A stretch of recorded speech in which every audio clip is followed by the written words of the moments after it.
Vamos en esta mañana a estudiar otra de las maravillosas historias que encontramos en la palabra del Señor. Hoy en el libro de Jueces, allá del Antiguo Testamento, a partir del capítulo número 6, es una maravillosa historia que nos va a llevar a través de un drama impresionante.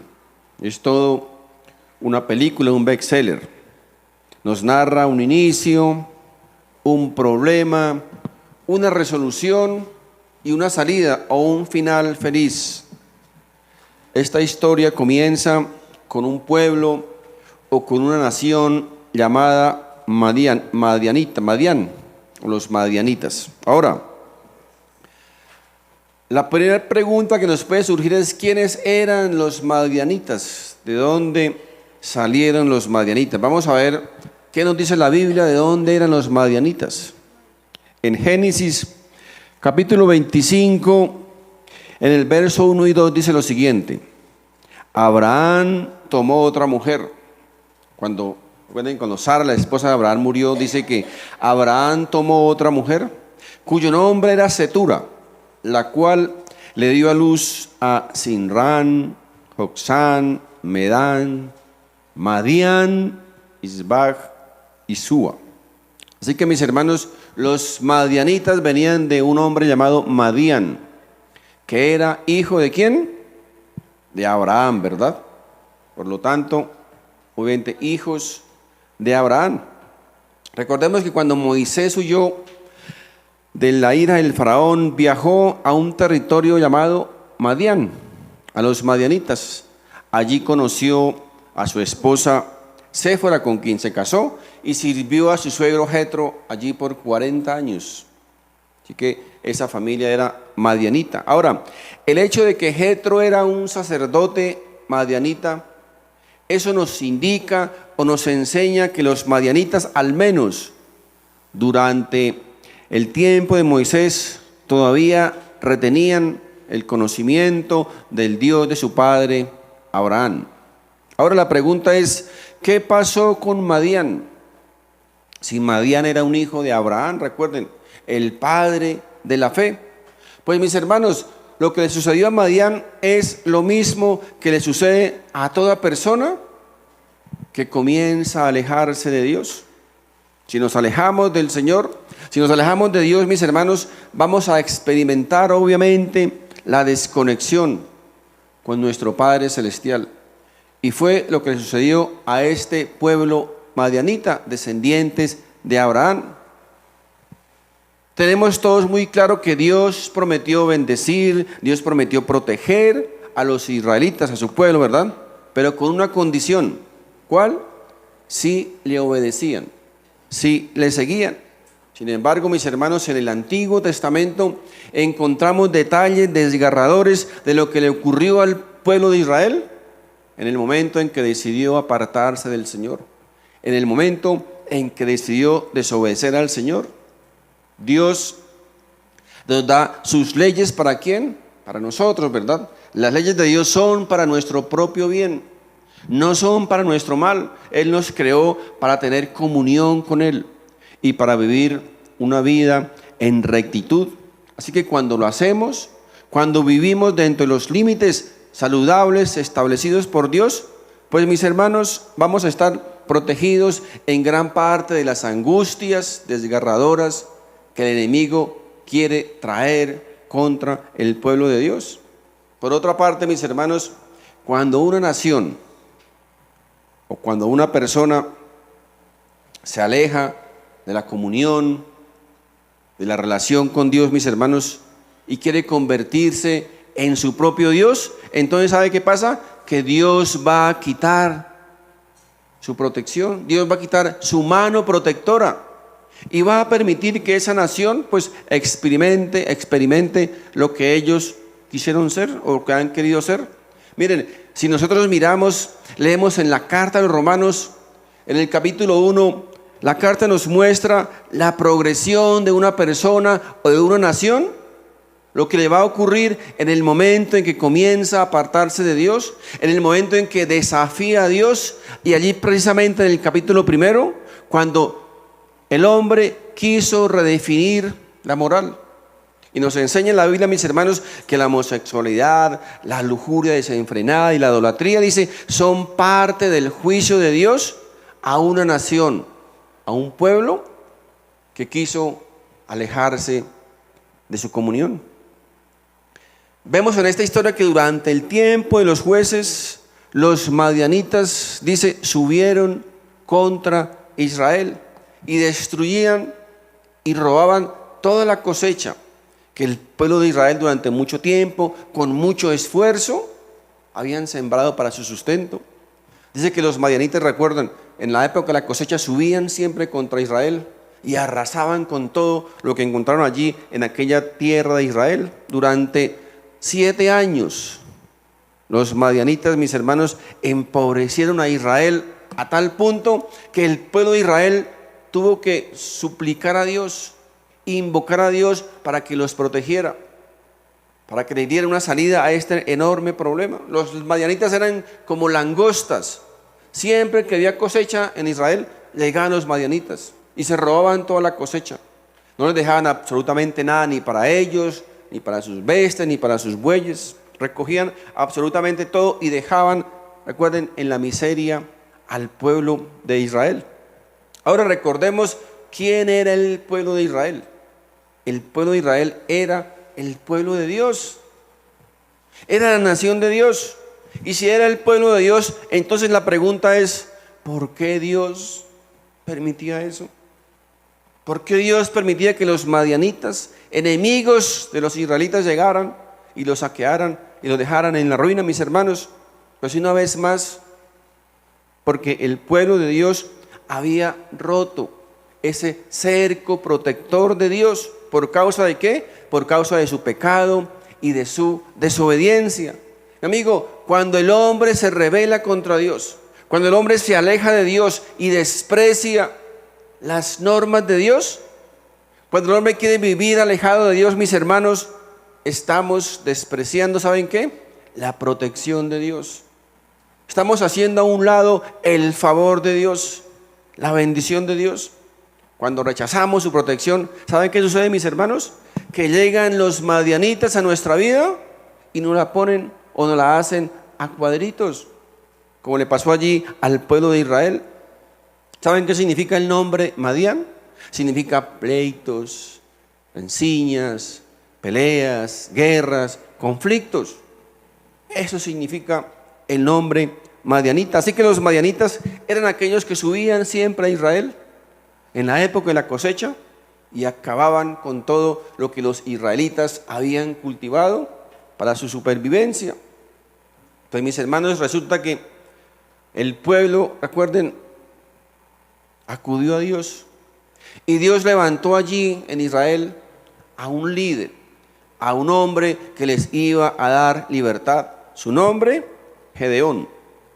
Pero resulta, mis hermanos, que Gedeón tenía un problema.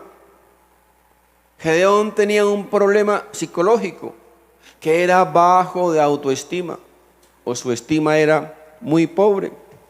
Este hombre se sentía insignificante, este hombre se sentía poca cosa, este hombre se sentía que no servía para nada, que no era útil para nada. Pero en su corazón, mis hermanos, Dios había visto algo bien interesante. Y era que su corazón, mis hermanos, o en su corazón había un gran deseo de libertad. El corazón de Gedeón soñaba siempre por el día en que ellos pudieran ser libres prácticamente de la esclavitud de los madianitas. Mis hermanos, ¿saben qué nos enseña esto? Que Dios conoce nuestro corazón. Dios conoce tu corazón. Dios sabe lo más profundo que hay en el corazón de cada uno de nosotros. Él conoce nuestros deseos, nuestros sueños, nuestros anhelos, nuestros planes, nuestros dolores, nuestros sufrimientos. Él conoce, mis hermanos, absolutamente todo lo que hay en nuestro corazón. ¿Y saben qué hizo Dios? Mientras un día, dice la historia, mientras un día estaba Gedeón sacudiendo el trigo allí en el lagar para esconderlo, porque ellos trataban de esconder lo que medio pudieran allá en las cuevas. Estaba Gedeón en ese trabajo tratando de esconder un poquito de su comida. dice la Biblia que se le apareció el ángel de Jehová. Ahora, mis hermanos, quiero que recuerden esto. Siempre que ustedes encuentren en la Biblia el ángel de Jehová, no es un ángel cualquiera. El ángel de Jehová es el mismo Cristo. Se llama una teofanía, una cristofanía, es una preencarnación de Cristo. Dice que se le apareció el ángel de Jehová. Se le apareció y le dice lo siguiente, en Jueces, vamos a ir a Jueces, vamos a comenzar la historia. Jueces capítulo 6, allá al comienzo de la Biblia está el libro de Jueces. Capítulo 6, verso 12 dice, y el ángel de Jehová se le apareció y le dijo, Jehová está contigo, varón esforzado y valiente. ¿Cómo les parece? Recuerden cómo se sentía Gedeón. Insignificante, ¿cierto? Que no valía nada, que no servía para nada. Pero aquí el ángel de Jehová le dice, hombre esforzado y valiente. Mis hermanos, esto nos debe traer una gran enseñanza. Nos debe enseñar, mis hermanos, que no importa cómo nosotros nos veamos, no importa cómo nosotros nos sentimos. Aquí lo que importa, mis hermanos, es cómo nos ve Dios. Es lo que debe importarnos, cómo te ve Dios. Y Dios veía aquí en este hombre, un hombre esforzado y valiente. Ustedes se imaginan, mis hermanos, la cara de Gedeón, la cara que pudo haber puesto ante estas palabras del mismo Dios. Me imagino a Gedeón mirando para otro lado. ¿Me habla a mí? ¿Me está hablando a mí? ¿A mí? Sí, le dice así a ti, hombre esforzado y valiente.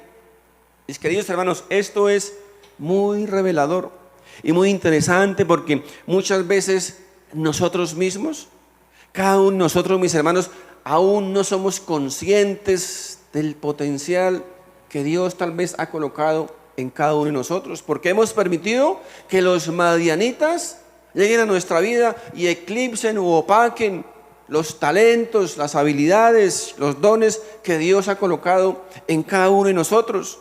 A veces, mis hermanos, los madianitas nos llenan de miedo y nos llenan de temor, hasta que Dios tiene que recordarnos quiénes somos. Eres hijo de Dios, eres un hijo de Dios.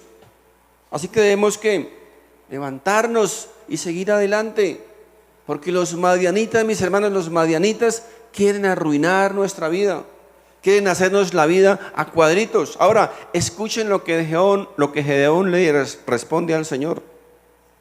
Estamos en Jueces 6, vamos a ver el verso 13.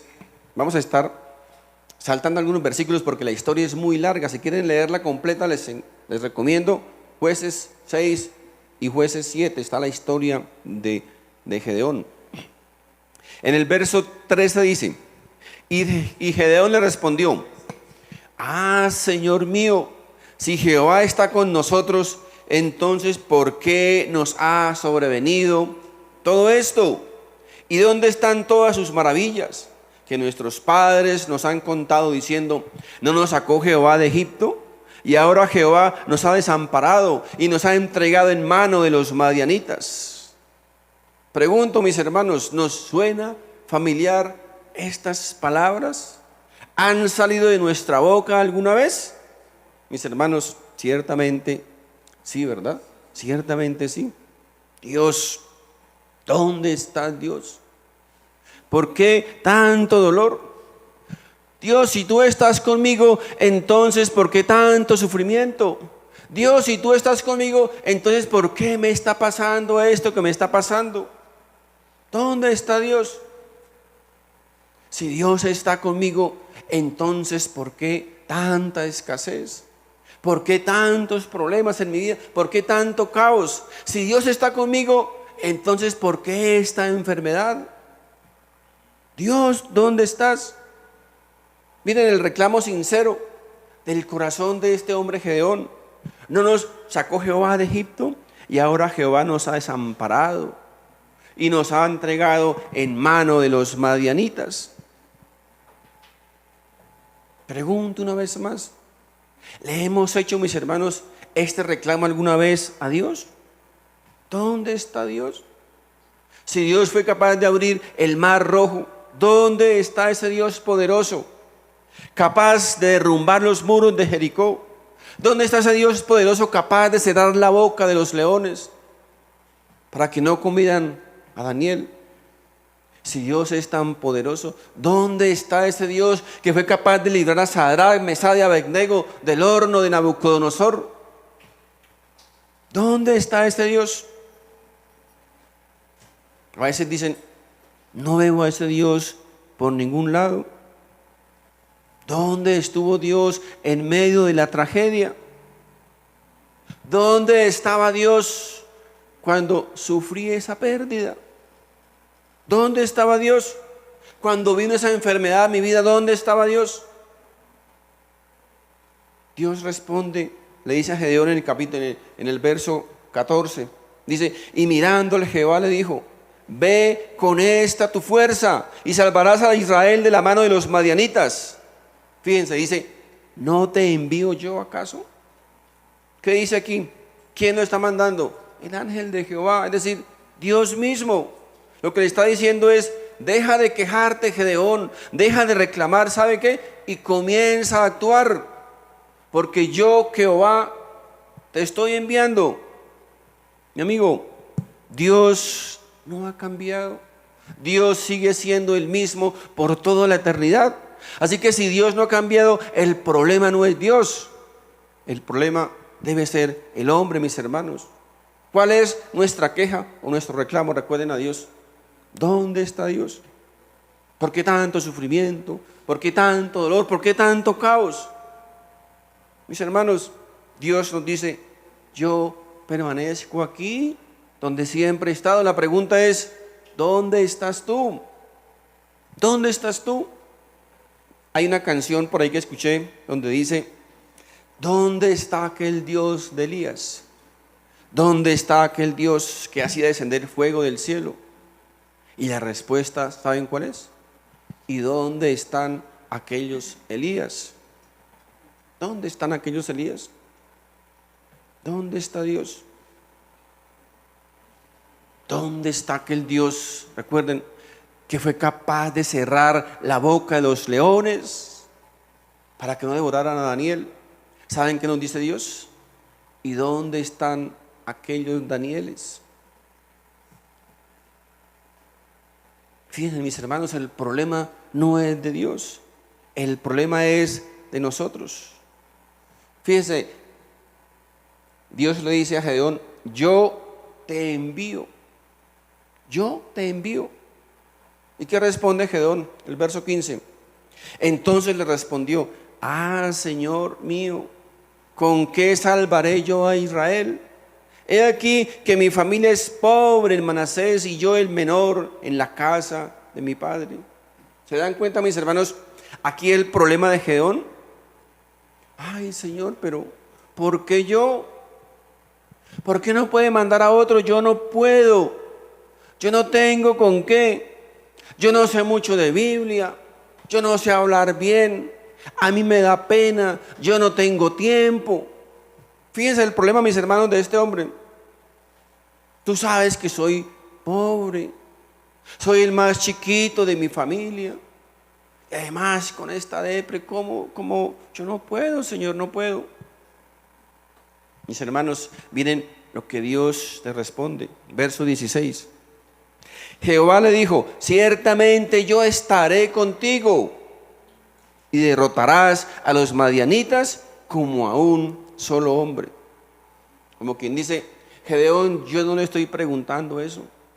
Yo le estoy diciendo que yo te envío a una misión. Yo te envío a un propósito. Mi amigo, cuando Dios nos dice algo, cuando Dios nos manda algo, cuando Dios nos envía algo, tenga la absoluta certeza, mis hermanos, que Él nunca te va a dejar solo. Dios nunca nos va a llevar donde su gracia y su misericordia, mis hermanos, no nos pueda proteger. Nunca vamos a estar solos. Fíjense, ciertamente yo estaré contigo y derrotarás a los madianitas como a un solo hombre. Como quien dice, Dios le dice a Gedeón, Gedeón, esto te va a ser suficiente. Mi presencia te va a bastar. Mi amigo, no es tu talento, no es tu habilidad, no es tu fuerza, no es tu conocimiento, no es tu dinero. No, no es eso, mis hermanos, nada de eso. El poder, mis hermanos, y la capacidad depende de quién está contigo, de quién está con cada uno de nosotros. No es tu padrino, es quien está a tu lado, ayudándote y protegiéndote. Como quien dice, Dios le dice a Gedeón, hágale que yo te voy a ayudar. Dice, yo voy a estar contigo. Ahora la pregunta es, ¿no era suficiente acaso esto para Gedeón? ¿No era suficiente que Dios iba a estar con él? ¿No le bastaba a Gedeón con la ayuda de Dios? Mis hermanos, la pregunta es, ¿no nos basta a nosotros como hijos de Dios con la ayuda de Dios? ¿No nos es suficiente la presencia de Dios? ¿No es suficiente con que seamos hijos de Dios? ¿No nos basta con que Dios sea nuestro Padre?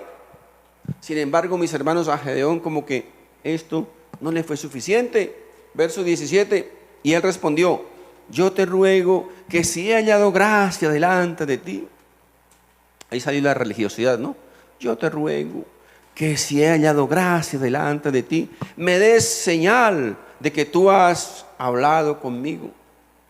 Si tú continúas leyendo el texto, vamos a encontrar, mis hermanos, que Gedeón le pide un montón de pruebas a Dios, a ver si era verdad, a ver si era real lo que Dios le estaba mandando. Después de que Dios le demuestra una y otra vez que era real lo que le estaba diciendo, entonces Gedeón por fin comienza como a medio actuar, por fin comienza como medio a arrancar. ¿Y saben por dónde comenzó Gedeón?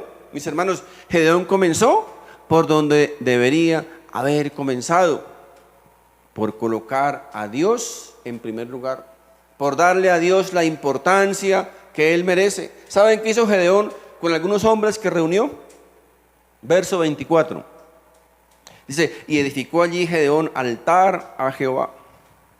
Hizo un altar y lo llamó Jehová Salón, el cual permanece hasta hoy en Ofra de los Abieseritas. ¿Y saben qué más hizo Gedeón?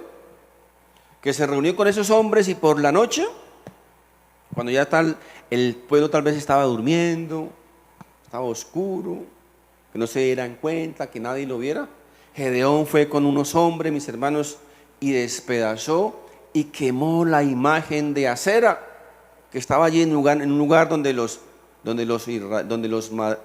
israelitas en aquel tiempo, un grupo de personas allí estaban adorando a este ídolo. ¿Y saben qué sucedió, mis hermanos? Que al día siguiente el pueblo madrugó para ir a rendir culto, a adorar a su imagen, a adorar a su ídolo. ¿Y saben qué pasó? No encontraron sino las cenizas. Y obviamente el pueblo se enojó en gran manera, entró en ira y se pusieron obviamente bravísimos.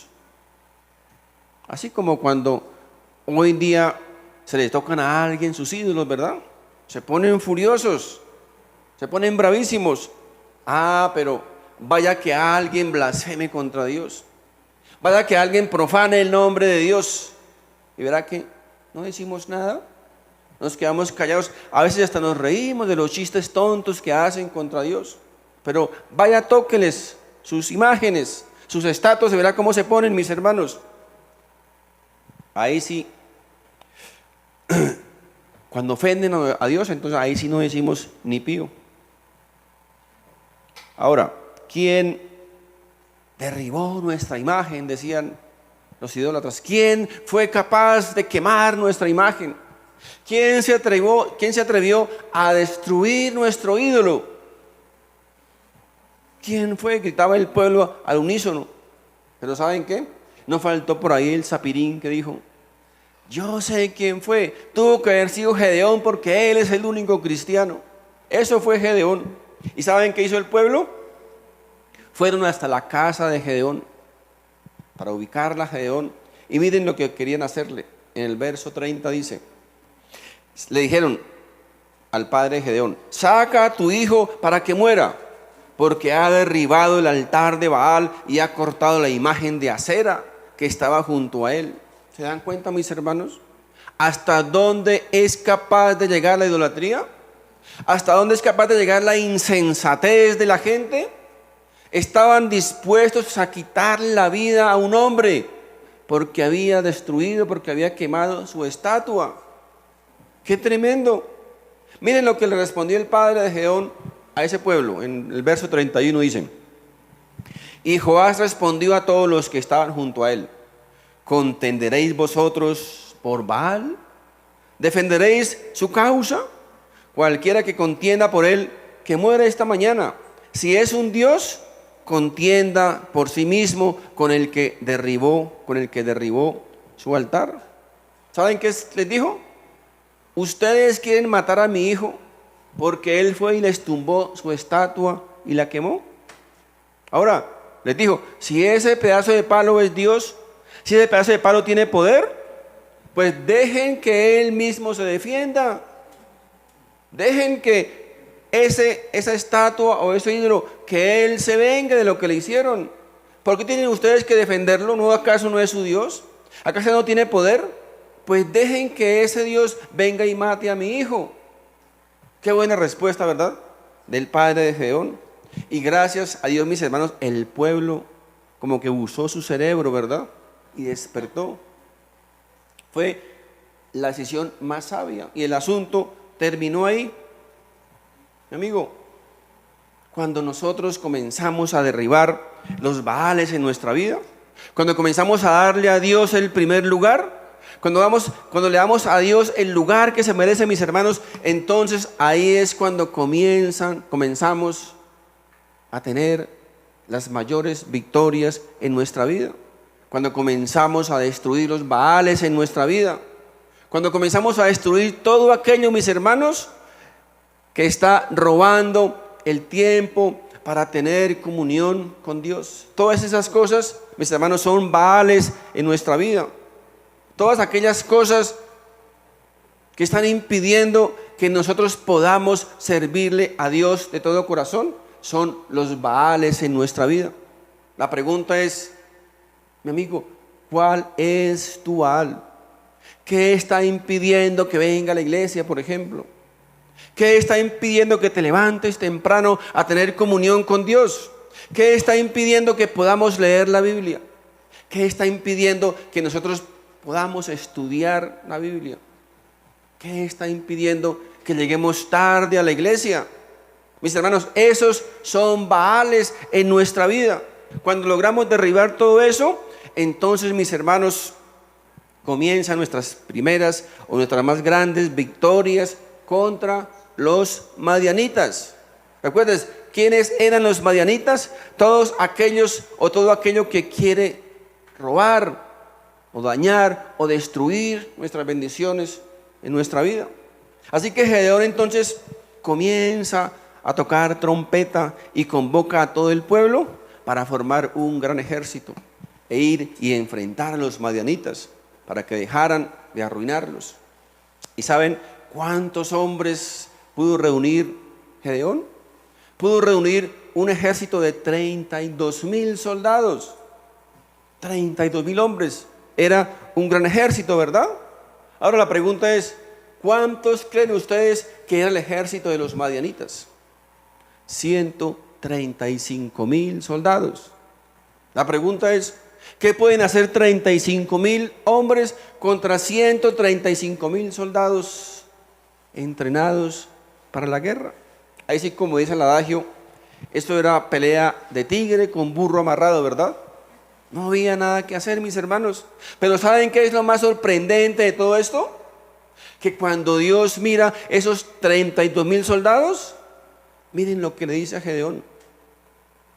Vamos ahora al capítulo 7, el verso número 2. Dice: y Jehová dijo a Gedeón: el pueblo que está contigo es mucho para que yo entregue a los madianitas en su mano. ¿No será que se alabe Israel contra mí, diciendo: mi mano me ha salvado?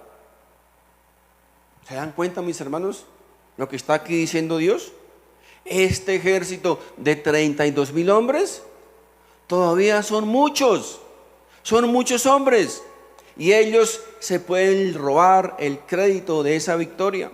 Pueden llegar a creer que el triunfo es por su capacidad, por su fuerza, por su valor, por su entrenamiento.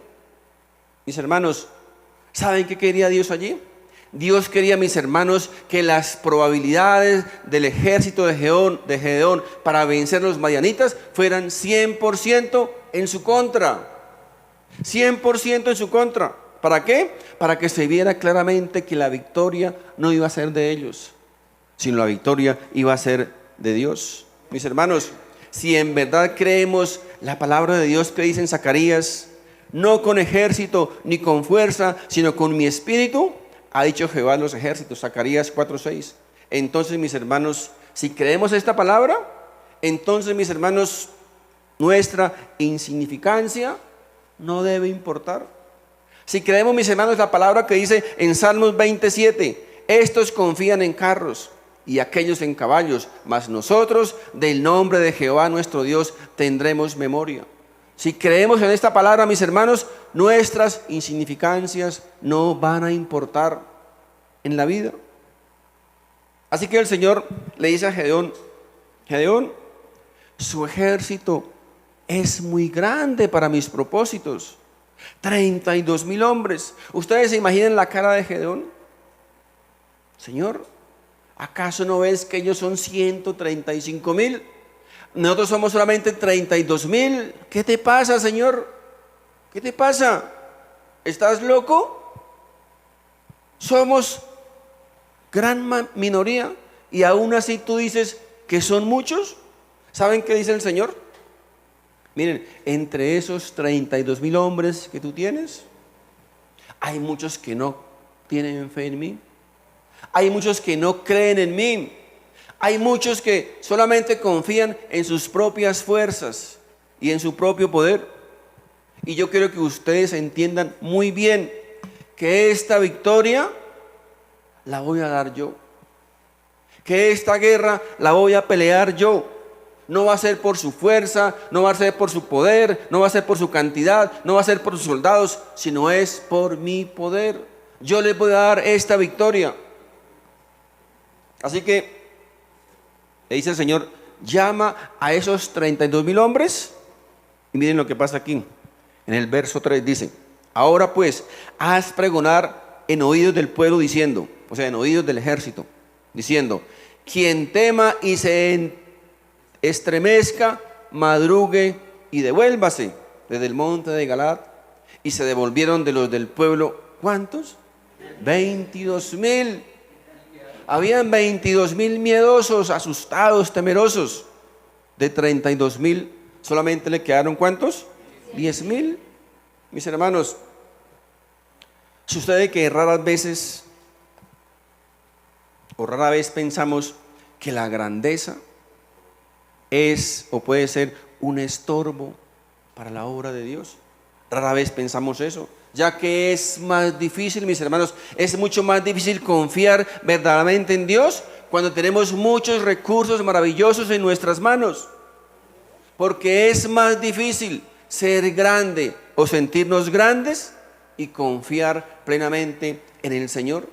Miren, la Biblia enseña que el apóstol Pablo estaba en peligro por sentirse muy fuerte.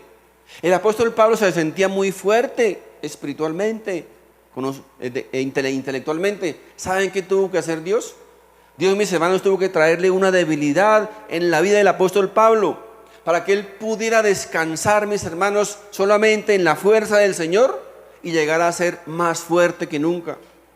Porque, repito, él se sentía demasiado fuerte. Ahora, ¿saben qué más pasó aquí, mis hermanos? Que Dios mira esos 10,000 hombres que le quedaron a Gedeón. De 32,000, recuerden, solamente le quedaron 10,000. ¿Saben qué dice Dios? Gedeón, aún son muchos. ¿Cómo les parece? ¿Ustedes se imaginan la cara de Gedeón? Si estaba asustado con 32,000 hombres, ahora le iban a quedar menos de 10,000 todavía. Miren lo que dice el Señor a Gedeón en el verso 4. Y Jehová dijo a Gedeón, aún es mucho el pueblo, llévalos a las aguas y allí te los probaré. Y del que yo te diga, vaya este contigo, irá contigo. Mas de cualquiera que yo diga, este no vaya contigo, el tal no irá. Así que Gedeón, ¿qué hace? Pues lleva a esos 10.000 hombres al río, como Dios le había ordenado, y allí, con una situación que pues la Biblia no explica qué pasó, pero al final, adivinen cuántos quedaron. Miren, verso 7. Entonces Jehová dijo a Gedeón: con estos 300 hombres, fíjense, quedaron 300 de 32.000 hombres.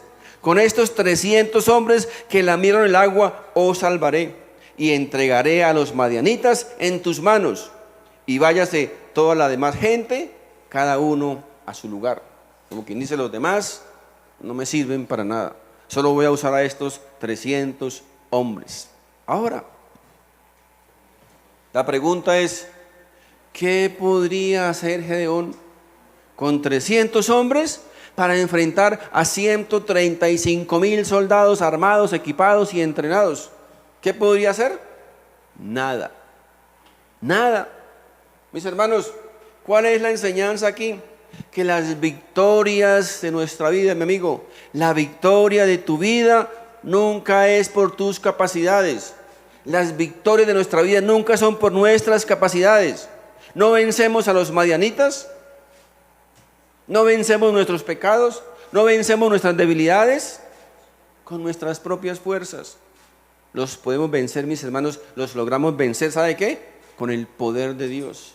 Es Dios quien actúa en cada uno de nosotros. Ahora bien, ¿saben ustedes cuáles fueron las armas que estos 300 valientes llevaban para enfrentar a los madianitas?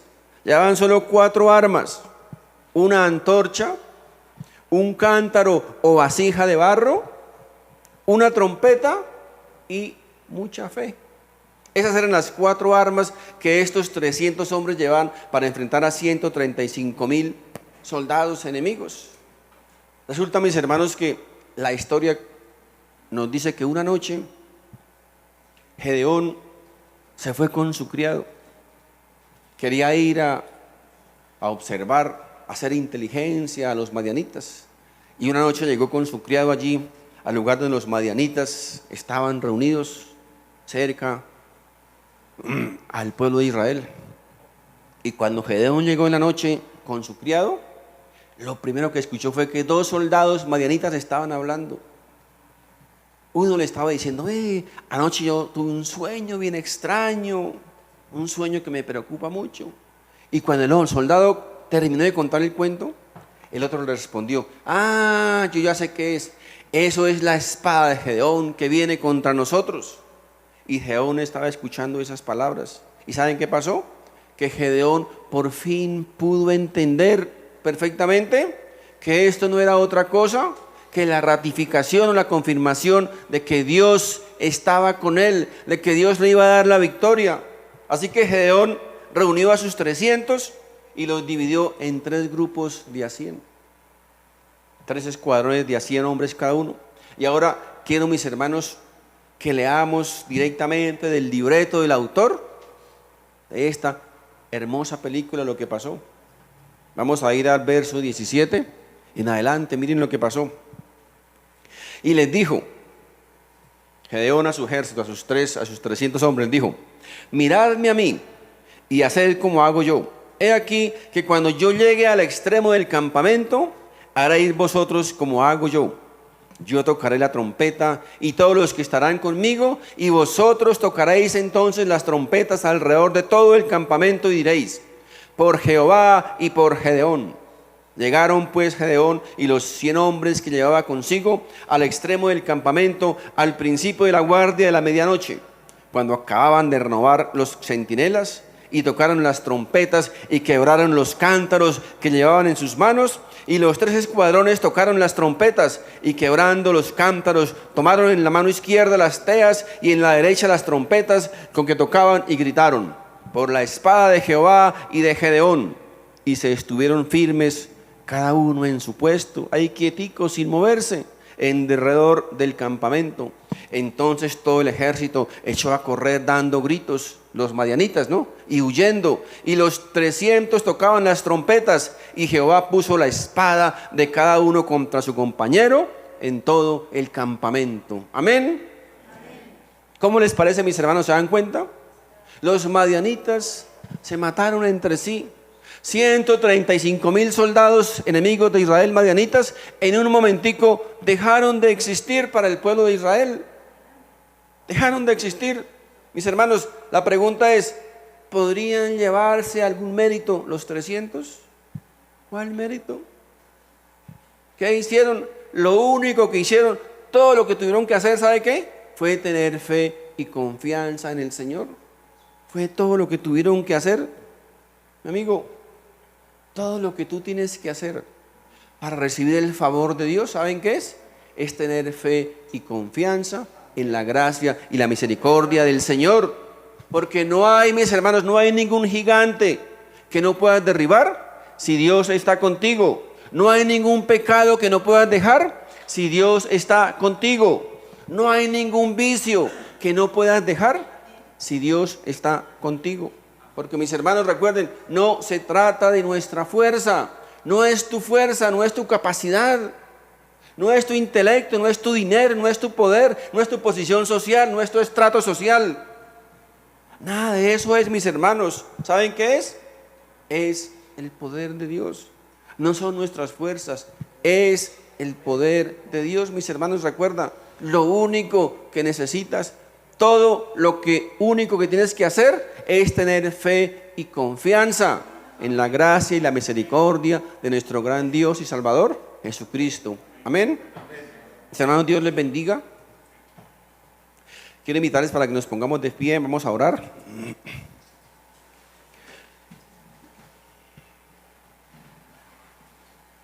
Padre Santo, en el nombre de Jesús, te damos una vez más, Señor, las gracias por este tiempo, Señor. Gracias por tu palabra. Gracias, bendito Dios, por ser nuestro Dios. Gracias por permitirnos ser tus hijos. Gracias, porque tu gracia, Señor, y tu misericordia, Señor, nos acompañan siempre.